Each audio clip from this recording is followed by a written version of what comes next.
Let's look at some integrals that we can now do. In the last video, we derived the formula for this particular integral, that is the integral of du over the square root of u squared plus a squared, is actually the natural log of the argument u plus the square root of u squared plus a squared plus a constant. And then in the video previous to that, we showed that the derivative of just the basic hyperbolic sine is the hyperbolic cosine. Now, of course, this took a lot more work, but because of the nice definition that we have for the hyperbolics, we were actually able to do this. Now, again, you can extend like we did over here by the chain rule, and we get a nice integral formula just working this derivative formula backwards. So the integral of the hyperbolic cosine u du is just the hyperbolic sine plus a constant. So again, we play the same game over and over. We get a derivative formula, then we get a nice integral formula. So for number one here, we have the integral of 2 square root x divided by the square root of x cubed plus 1. Now, of course, we have our new formula, so we have to rig it to make it work. What do we do when we integrate? We look for patterns.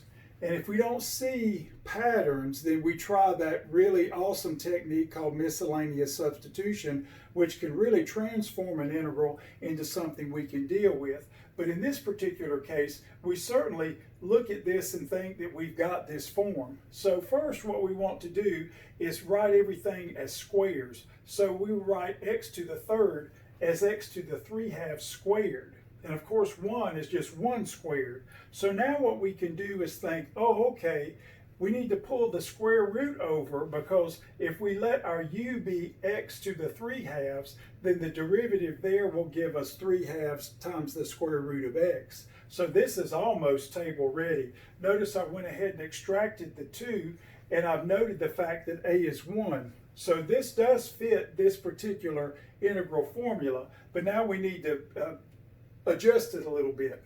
Because of the chain rule, we're going to have a 3/2. We need the 3/2, which we don't have here. So we put in the 3/2 and then just pay for it. Of course, I extracted the 2. So now this is table ready. That is, this all matches up. We've got the du here, and we've got the 1 over the square root of u squared plus a squared. So this is table ready. It's ready to go. So now we just fill in the formula. So we have our 4/3 natural log of u right here, x to the 3/2 plus the square root of u squared plus a squared, that is the square root of x cubed plus 1, plus an arbitrary constant. So this is exactly like we've been doing many times before, making our formulas table ready in order to move the integration process forward. Note, this was not miscellaneous. This was just simply recognizing the fact that we have the inverse hyperbolic sine form.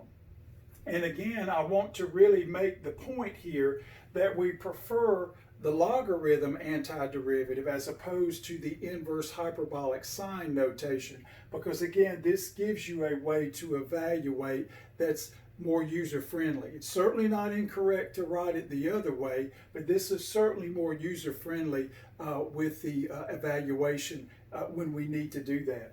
Now I want to go ahead and use this formula. So say we have the antiderivative, or the integral of the hyperbolic cosine of 7 minus 4x dx. That's just like a standard cosine integral.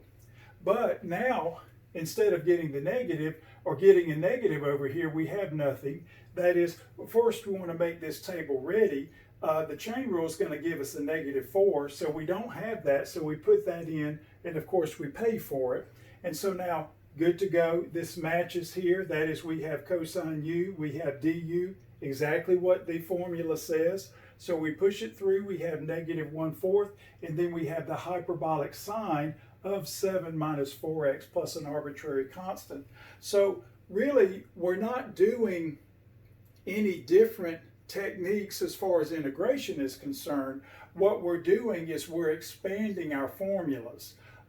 This reminds us of our standard trig functions. And then, of course, we get these nice Pythagorean integrands via the inverse hyperbolic functions. And so, as you continue to study more mathematics, you will add more and more formulas to your antiderivative list. And we are done.